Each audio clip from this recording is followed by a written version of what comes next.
खुलुमबाय इनसाइडनि बर'आव आं मितु बर'। तिनिसुकिया जिल्ला बीर लाचित सेनानि बानजायनाय आरो तिनिसुकिया जिल्लानि थागिबि रायजो राजाफोरनि मददजों सोरखारनि हेंथायै सोमावसारनाय हाबाफारि लायो।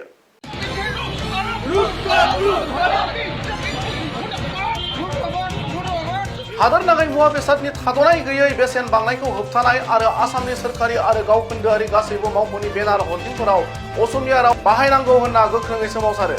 गुबुन फारसेथिं सोमावसारनाय हाबाफारिनि गेजेरजों बीर लाचित सेनानि दैदेनगिरिफोरा खौरां बिजोंनि गेजेरजों खुंथाय गोहोआव थानाय सोरखारखौ ओरैबायदि बुङो।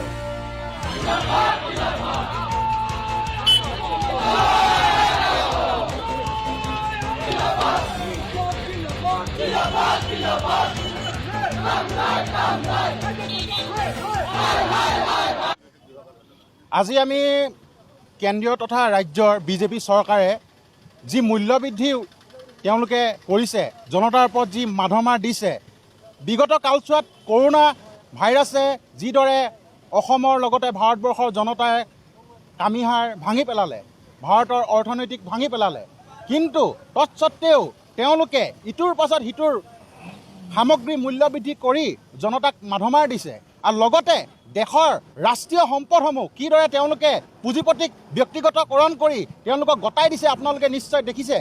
আৰু লগতে ভাৰতৰ কামিহাড় স্বৰূপ ৰেল বিভাগটো ইতিমধ্যে বহুকেইটা ষ্টেচনৰ পৰা আদি কৰি বহুকেইখন ৰেল পুঁজিপতিৰ হাতত তেওঁলোকে গতাই দিছে। বিগত কালছোৱাত গুৱাহাটী বিমানবন্দৰৰ সেইটো তেওঁলোকে পুঁজিপতিক গতাই দিছে।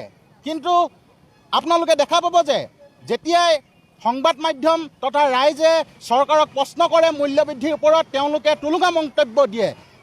সিদিনা আপোনালোকে দেখিব পালে যে যোগান মন্ত্ৰীয়ে কৈছে মই বোলে অকল নিমখৰ দায়িত্ব ল'ব পাৰোঁ, আৰু বিভিন্নজনে বিধায়কে কৈছে বোলে বাইকত 3জন উঠক তেলৰ দাম কমিব, এজনে কৈছে বোলে মিঠাতেল কম খাওক বোলে। এই ধৰণৰ অদ্ভুত মন্তব্য, তেওঁলোকৰ কোনো যুক্তি নাই।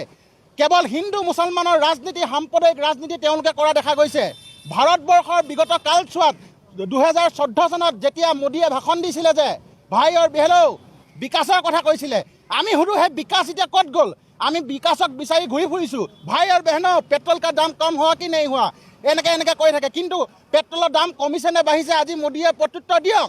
তেওঁ যেতিয়া 2014 চনত ভাৰতৰ মিডিয়া, সংবাদ মাধ্যম, ভাৰতৰ ৰাইজৰ আগত তেওঁলোকে কৈছিলে যে বোলে দিল্লীত যিজন প্ৰধানমন্ত্ৰী বহি আছে কংগ্ৰেছৰ নেতৃত্বত, তেওঁ এজন অযোগ্য প্ৰধানমন্ত্ৰী বুলি তেওঁ কৈছিলে। কিন্তু আজি দিল্লীত কোন বহি আছে? তেখেতক আমি প্ৰশ্ন কৰিছোঁ যে আজি দিল্লীত কোন বহি আছে? তেওঁ এতিয়া অযোগ্য হয়নে নে যোগ্য হয়নে ৰাইজে বিবেচনা কৰিবলৈ আমি ৰাইজলৈ এৰিলোঁ। কিন্তু বিগত কালছোৱাত এনেধৰণৰ মূল্যবৃদ্ধি ভাৰতৰ ইতিহাসত প্ৰথমবাৰ আমি দেখিবলৈ পাইছোঁ। গতিকে আজি আমি বীৰ লাচিত সেনা তিনিচুকীয়া জিলা সমিতিৰ তৰফৰ পৰা মূল্যবৃদ্ধিৰ বিৰুদ্ধে আজি এক গণপ্ৰতিবাদ আমি কাৰ্যসূচী হাতত লৈছোঁ। ধন্যবাদ। ইতিমধ্যে আমি বীৰ লাচিত সেনা অসম তিনিচুকীয়া জিলা সমিতিৰ উদ্যোগত আজি গণপ্ৰতিবাদী কাৰ্যসূচী আমি আজি গ্ৰহণ কৰিছোঁ। আপোনালোকে দেখিছে যে কেন্দ্ৰীয় যি মিথ্যাচাৰী, জ্ঞানহীন, অশিক্ষিত লোকসকলে কেন্দ্ৰীয় চৰকাৰখন চলাই আছে, আৰু তাৰ ফলস্বৰূপে তেওঁলোকৰ মিত্ৰক গোটেই পাব্লিক প্ৰতিষ্ঠান PSUবিলাকসমূহ বিক্ৰী কৰি দিছে। আৰু তেওঁলোকক মিতিয়ালি কৰোঁতে আজি ৰিজাৰ্ভ বেংকৰ ধন খালী হৈ গৈছে, আৰু খালী হোৱা স্বৰূপত আজি মাধমাৰ নিচিনা এটা মাধমাৰ পৰিছে আজি জাতিটোৰ ওপৰত, আজি ভাৰতবৰ্ষৰ ওপৰত। আৰু আমি এই মঞ্চৰ পৰা এই জ্ঞানহীন মন্ত্ৰীসকলক তেওঁলোকক এটা কথা প্ৰশ্ন কৰিব বিচাৰোঁ যে আপোনালোকে যি ডাঙৰ ভাষণ মাৰে যে আমি ডেভেলপমেণ্ট কৰিছোঁ, আজি আপোনালোকৰ ডেভেলপমেণ্টৰ স্বৰূপত আপোনালোকে দেখিছে আমাৰ হাজাৰ বীৰ লাচিত সেনা অসমৰ সৈনিক আজি ওলাই আহিবলগীয়া হৈছে, অসমীয়া জাতিটোক, ভাৰতৰ জাতিটোক আজি প্ৰতিনিধিত্ব কৰিবলগীয়া হৈছে। আমি এই মঞ্চৰ পৰা একদম সকীয়াই দিছোঁ, যদি আপোনালোকে অনাগত 1 মাহৰ ভিতৰত মূল্যবৃদ্ধি যদি কম নকৰে তেনেহ'লে কিন্তু অসম জ্বলিব, আৰু তিনিচুকীয়াত এটা বৃহৎ ডাঙৰ গণ আন্দোলন হ'ব মূল্যবৃদ্ধিৰ বিৰুদ্ধে। আৰু এই কেন্দ্ৰীয় মিথ্যাচাৰী মোদী চৰকাৰ আৰু হিমন্ত বিশ্ব চৰকাৰ জিন্দাবাদ।